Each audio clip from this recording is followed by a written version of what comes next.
De volta à Identidade Geral, muito obrigado pela sua audiência, muito obrigado pela sua companhia. Ele tem a música como uma grande paixão da sua vida. Eu converso agora com o professor e doutor em música, o Joezer Mendonça. Tudo bem, Joezer? Tudo bem. Muito obrigado pela sua presença aqui com a gente. Joezer, você sai por aí, você dá palestras em vários lugares, principalmente em igrejas. O que você mais ouve? Qual que é a pergunta mais frequente sobre esse assunto de música nos ambientes em que você faz palestra? Geralmente as perguntas começam ou terminam com a mesma expressão. O que pode e o que não pode. Então varia Querem bastante. sempre uma receitinha pronta, Exatamente. o que pode e o que não pode. Uma regra. E é difícil encontrar uma regra sobre algo muito específico do uso da música na igreja, como instrumentação, modo de cantar, estilos musicais. É mais ou menos como também em relação à roupa. Não tem uma peça de roupa que tem que usar, mas há alguns princípios, e a partir desses princípios esses princípios podem ser explicados e comentados nas palestras. Esse é um assunto polêmico, né? Sim. Você lida com um assunto que diverge muito em opinião. É verdade. Vou mostrar aqui o seu livro, chama Música e Religião na Era do Pop. Isso. Esse livro aqui, ele inclusive é fruto da tua dissertação de mestrado. Aí você vai analisando a evolução musical com o passar do tempo e também a indústria da música gospel. Isso. Você acha que a música, Joezer, ela precisa evoluir, ela precisa se atualizar? Cada época vai ter uma necessidade de uma música diferente? De fato, a música ela é como uma linguagem artística, muito dinâmica, como toda linguagem artística, muito dinâmica. E do mesmo jeito que o modo de se vestir, as palavras, o modo de falar muda ao longo do tempo, a música acompanha essa evolução. Nós não falamos o português que se falava há 300 anos, há 200 anos. E, musicalmente também há, talvez não uma evolução para melhor ou pior, mas é uma trajetória, é um modo desses comportamentos humanos, né? Um modo de se comunicar. E a música acaba passando por essas transformações contínuas ao longo da história, de qualquer grupo humano. E aí a gente tem o universo da música gospel, que você até analisa aqui no teu livro. É um mercado que está em franco crescimento, né? A gente tem, inclusive, gravadoras que não tinham um segmento gospel, já desde alguns anos, colocando cantores nesse universo, porque tem crescido, as pessoas têm consumido. E a minha pergunta, você acha que existem mais pessoas que estão consumindo realmente nesse mercado e por isso ele tem crescido? Ou é inverso? A indústria tem fomentado e promovido esse mundo gospel porque dá dinheiro e aí, por conta dessa promoção, a gente tem um público maior? As duas coisas. Vão acontecendo simultaneamente. Exatamente. Nós temos, por exemplo, o crescimento do evangélico no Brasil é fenomenal. Né? Nos últimos 15, 20 anos, de fato, houve uma explosão demográfica no meio evangélico. E também isso aconteceu praticamente ao mesmo tempo em que o Brasil teve um desenvolvimento econômico maior. Então, as pessoas tiveram maior poder de compra. E essas pessoas também eram evangélicas. Dentre dessas pessoas também, muitas eram evangélicas. E, ao mesmo tempo, a indústria fonográfica do meio gospel se consolidou de forma muito firme. Né? Então, aconteceu o crescimento de consumidores evangélicos e o crescimento da indústria. E é uma coisa que meio que se retroalimenta. Você tem um termo, você usa sacralização do consumo. O que seria isso? Isso pode ser explicado na medida, aliás, no sentido de que um certo bem ou um produto como um livro, um CD, uma peça de roupa, ela pode ser sacralizada, ou seja, ela passa a ter uma destinação, uma função sagrada. Agora, em relação ao consumo, é quando algumas empresas, né, do meio cristão também precisam comercializar, né, precisam sobreviver. E aí utilizam algumas fórmulas para vender mais os produtos, né?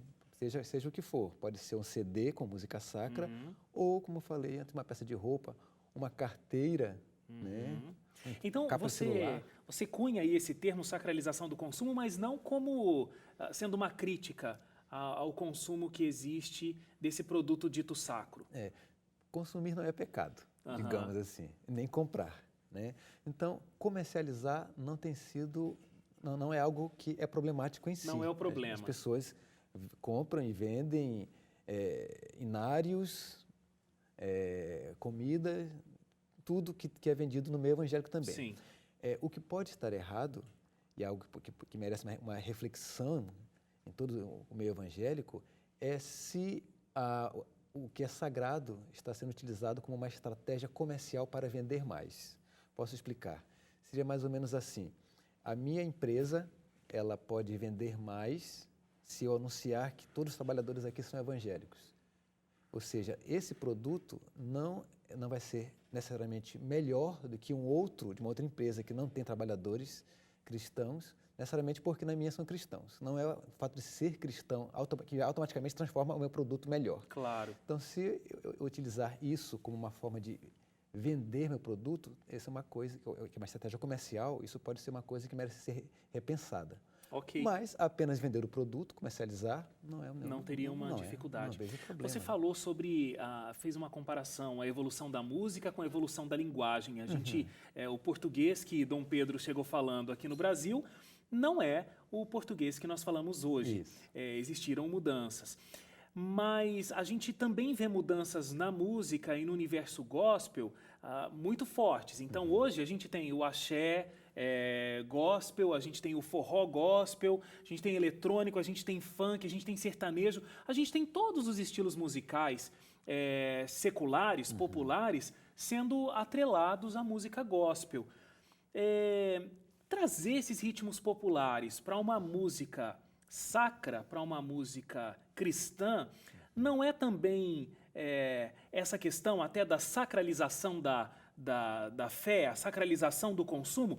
Olha, funk tem atingido muitas pessoas aí no universo secular. Então vamos trazer o funk para a igreja também? Porque aí a gente vai ter mais público gostando de música gospel. É uma estratégia, tá?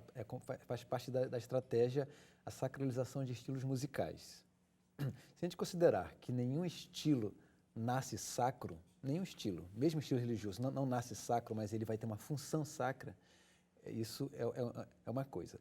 Mas quando alguns estilos musicais passam a ser associados com comportamentos, com atividades que, em geral, não se tem um vínculo com princípios cristãos, por exemplo, com princípios de santidade ou de separação das coisas mundanas. Então, isso é algo que os músicos também precisam refletir a respeito dessa prática. Agora, esses estilos, eles são utilizados muitas vezes, e aí aqui não vai nenhuma crítica de forma a dizer assim, até porque nós não conhecemos a sinceridade das pessoas que estão fazendo, que estão ouvindo. Mas eu estou falando daquilo que está aparentando, é disso que o livro trata, né, do que está aparentando. Então, o que parece às vezes é que é uma estratégia comercial, né? E alguns utilizam isso como uma estratégia evangelística. Então, é um ponto em que a fronteira é muito, muito tênue. Se eu entendi bem, você está apontando que uma dificuldade pode ser, inclusive, a referência que esse estilo traz. Então, o axé ou o funk, a gente tem históricos de coisas que acontecem num baile funk, por exemplo, que não conversa com o estilo cristão, com o estilo religioso. Certo. Então, trazer, de repente, esse ritmo para dentro da música cristã pode criar uma dificuldade, porque ele representa coisas muito diferentes. Agora, se eu não estou enganado, o piano começou a ser usado muito fortemente nos cabarés. Você sabe que, por exemplo, há uma cantata de Bach, cantata sacra, Johann Sebastian Bach, antiga, né? Em que é a Paixão segundo São Mateus. E algumas pessoas que estavam lá relatam que uma senhora se espantou porque achou que a música estava cantando uma música de ópera, né? Isso é uma música que é considerada super sacra, né? Muitos inários protestantes evangélicos têm uma música, inclusive, dessa cantata, né? Então, em algum momento, alguns estilos musicais, alguns instrumentos são considerados muito profanos para uma dada situação. Mas aí o E tempo depois, passa. com o tempo passa, aquele estilo ou aquele instrumento, aquela maneira de cantar, aquela maneira de vestir passa a ser aceita. Isso não acontece com tudo, isso é bem verdade. Então, exemplo é o caso do funk ou do axé ou do forró. Pode acontecer de que a letra do funk gospel é diferente, de fato. Não fala das mesmas coisas que acontecem lá no baile funk, claro. Evidentemente.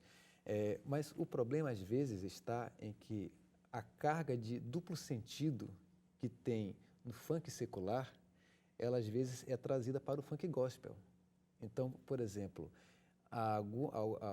alguns cantores podem acabar falando de temas sacros, utilizando um estilo que é dançante, e a sua letra acaba acompanhando esse duplo sentido, ou seja, a música fala, às vezes, de ofertório, que é um momento que muitas igrejas consideram sagrado, solene, mas utilizando um jargão muito coloquial e que, às vezes, quando termina a música, você olha a letra, ouve a música e você não sabe se o músico está tirando um sarro daquele momento ou se está convidando as pessoas a ofertar.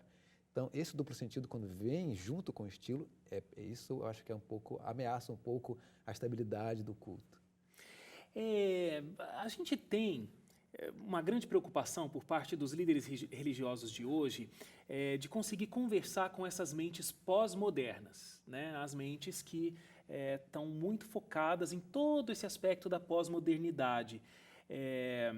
E aí a gente tem cantores grupos musicais, músicos de um modo geral, que para tentar atender a essa demanda do pós-moderno, tem feito letras, inclusive falando de Cristo, falando de Deus, falando de mensagens religiosas, mas de um jeito não explícito, usando metáforas, outras linguagens. Você acha que isso é algo importante, é algo que pode fazer com que a música realmente atinja essas mentes, ou aí o tiro pode acabar saindo pela culatra, a música acaba não dizendo muita coisa, não tendo uma mensagem muito forte, e a gente acaba não atingindo esse objetivo? Às vezes pode não atingir o objetivo, mas geralmente o artista cristão, o músico cristão, ele parte do princípio que ele vai atingir o seu objetivo, né? O seu interesse é evangelístico. E aí nós temos uma música que é muito praticada dentro do círculo religioso, é dirigida para a comunidade religiosa, que já conhece a mensagem. Geralmente isso acontece dentro dos templos, das igrejas, né? Mas aquelas pessoas que não conhecem aquela mensagem? Como é que você faz para atingir uma pessoa que nem suporta ouvir a mensagem cristã? Há pessoas, por exemplo, eu não trabalho com a música diretamente, não estamos trabalhando diretamente com a música na igreja, regendo um coral e tudo mais. Mas eu estou trabalhando como professor de música em universidades. Então, eu percebo que há alunos, há estudantes que não se interessam muito pela mensagem, pela música chamada cristã, porque a música cristã que eles estão ouvindo, às vezes, não bate muito com o gosto musical. Às vezes acham repetitiva, às vezes... É um estilo musical que não faz parte, às vezes, da vida deles, que são estudantes com certo gosto musical já mais desenvolvido, instruído, certo? Então, o que música fazer? Com que letra? Às vezes a letra para essas pessoas tem que exatamente exibir essa metáfora, essa poesia um pouco maior e assim por diante. Fico sempre lembrando de uma frase boa que é: nem todos serão atingidos pelos mesmos métodos. Há alguns anos ninguém sonhava em transmitir via satélite o evangelho, né? Talvez as pessoas dissessem: não, mas vocês estão apresentando a mensagem, parecem programas de TV secular, né? Mas o modo como se pode fazer, como se dispõe a tecnologia a favor do evangelho, a disposição do cenário, o modo de falar, o comportamento das pessoas, isso tudo pode ajudar, de fato, a passar uma boa impressão a quem não conhece ainda a mensagem cristã. Sobre esse universo das igrejas e do louvor que acontece na igreja, vamos falar sobre louvor congregacional. É um assunto super importante para dentro das igrejas, mas que também, mais uma vez, quando a gente trata de música, existem as divergências, existem as opiniões diferentes. Você tem, por um lado, às vezes um grupo de jovens que critica quando as músicas são mais calmas, mais tranquilas ali no momento do louvor. Você tem um grupo de outras pessoas que pensam que o louvor não pode ser muito agitado, a música não pode ser moderna, e fica aquela disputa de como as pessoas ficam imaginando que deve ser a música no céu. Qual é, na sua opinião, que estuda profundamente esse assunto, o grande problema, ou, vamos colocar dessa forma, a grande solução para que o louvor congregacional atinja o seu objetivo e cresça? As pessoas que estão conduzindo o louvor, elas devem levar as pessoas a isso. O espírito de cada um que está ali dentro de uma congregação precisa ser diferente na hora do louvor. Como é que você analisa essa situação do louvor congregacional para que a gente, inclusive, de repente, possa chegar a um equilíbrio? Esse equilíbrio, às vezes, ele pode ser atingido quase de forma involuntária. Quando há um grupo que puxa muito para um lado, um grupo que puxa muito para o outro, acaba que essa tensão é até saudável, né? Acaba ficando no meio ali. E, por outro lado, essa questão de buscar uma música X ou Y que agrade uma classe etária ou outra, às vezes é muito complicado. Então, há algum tempo eu escrevi um texto que fazia a pergunta no título: quem está frio, o louvor ou o cantor? Né?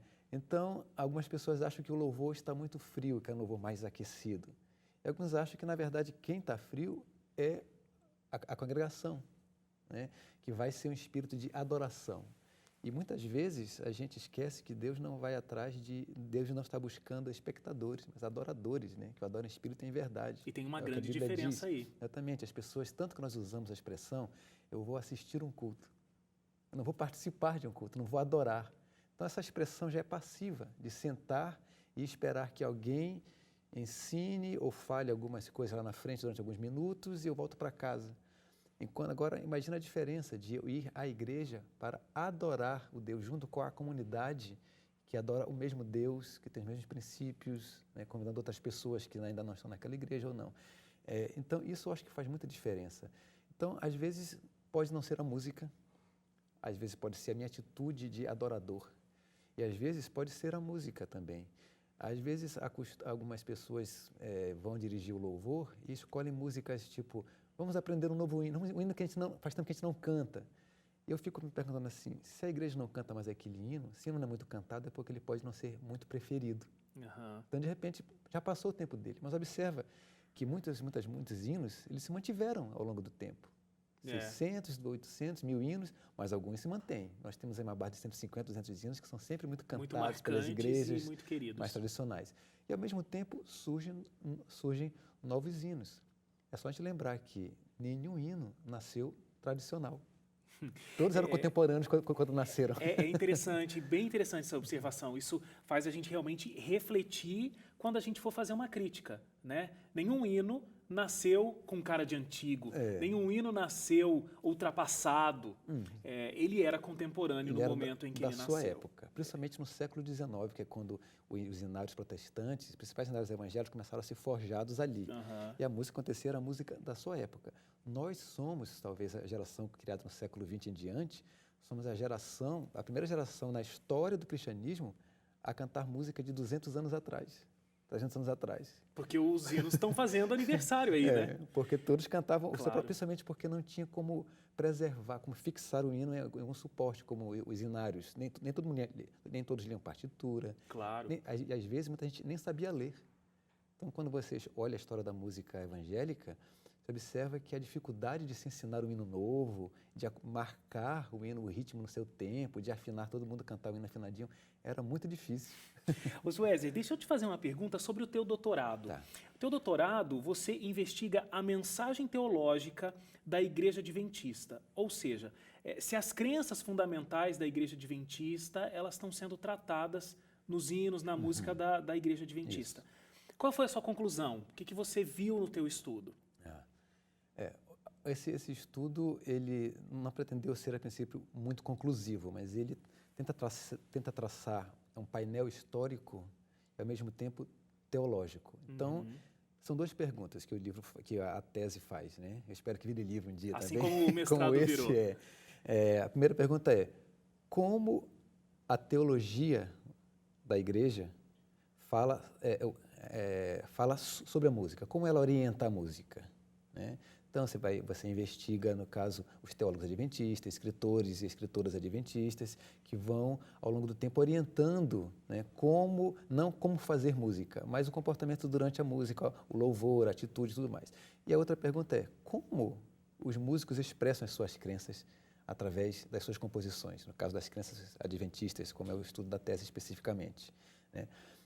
Então, o que a gente percebe é o seguinte, as orientações, elas são quase sempre sobre princípios. Aqui e ali, há uma orientação sobre um estilo musical ou outro, mas não é algo muito preciso, até porque eu acho que os líderes da igreja durante 150 ou mais anos foram percebendo que é impossível controlar a entrada e a saída de música, de estilos musicais, que é uma coisa muito dinâmica. É possível, claro, criar formas de instruir os músicos a escolher, a selecionar melhor os estilos são próprios ou adequados para o culto e para a missão da igreja também. E como os músicos expressam as crenças da igreja é uma coisa muito interessante. Por exemplo, quando a igreja estava se formando, né, após 1844 principalmente, Josué Raimes era editor de hinários, né? E ele escreveu num prefácio do hinário milerita Harpa do Milênio, ele escreveu o seguinte, pedindo como desculpas às pessoas de nível musical mais instruído, né, com maior nível de instrução musical, mas ele estava dizendo que as músicas ali tinham um apelo popular mais, né, eram mais populares. Ok. Porque a mensagem era muito urgente, eles precisavam atingir mais pessoas. Então, era uma coisa muito interessante de se pensar. Tiago White e Urias Smith foram editores de hinário, dos primeiros hinários, inclusive. O propósito era muito semelhante também. Eram músicas que não tinham um caráter dançante, não existia, mas eram músicas da sua época, com caráter da sua época. Nós cantamos músicas daquele que foram escolhidas, selecionadas para o culto daquele tempo até hoje. Né? Quando se canta "Da linda pátria estou muito longe", era uma música secular, popular da sua época, que falava da saudade da sua terra, que falava da sua terra, de um rio, de estar junto com a família. E a música adventista, ela tem um diferencial, né? Ela tem uma característica muito própria, não tem? Isso vem exatamente através do que os músicos expressam as suas crenças através da música e, ao mesmo tempo, essas crenças filtram os estilos musicais, a forma que eles compõem. Joézer, muito obrigado pela tua presença. Eu gosto dos teus artigos na revista, gosto das suas postagens no Facebook, são muito interessantes e elas costumam circular bastante depois que você coloca alguma coisa lá. Volta aqui quando você tiver a tese tendo virado o livro, viu? Espero que sim, vai ser um prazer. Muito obrigado. Eu que agradeço. A gente fica por aqui com a Identidade dessa semana. Espero que você tenha uma excelente semana, cheia de grandes realizações, que Deus te abençoe e a gente se encontra no próximo programa. Até lá. Tchau, tchau.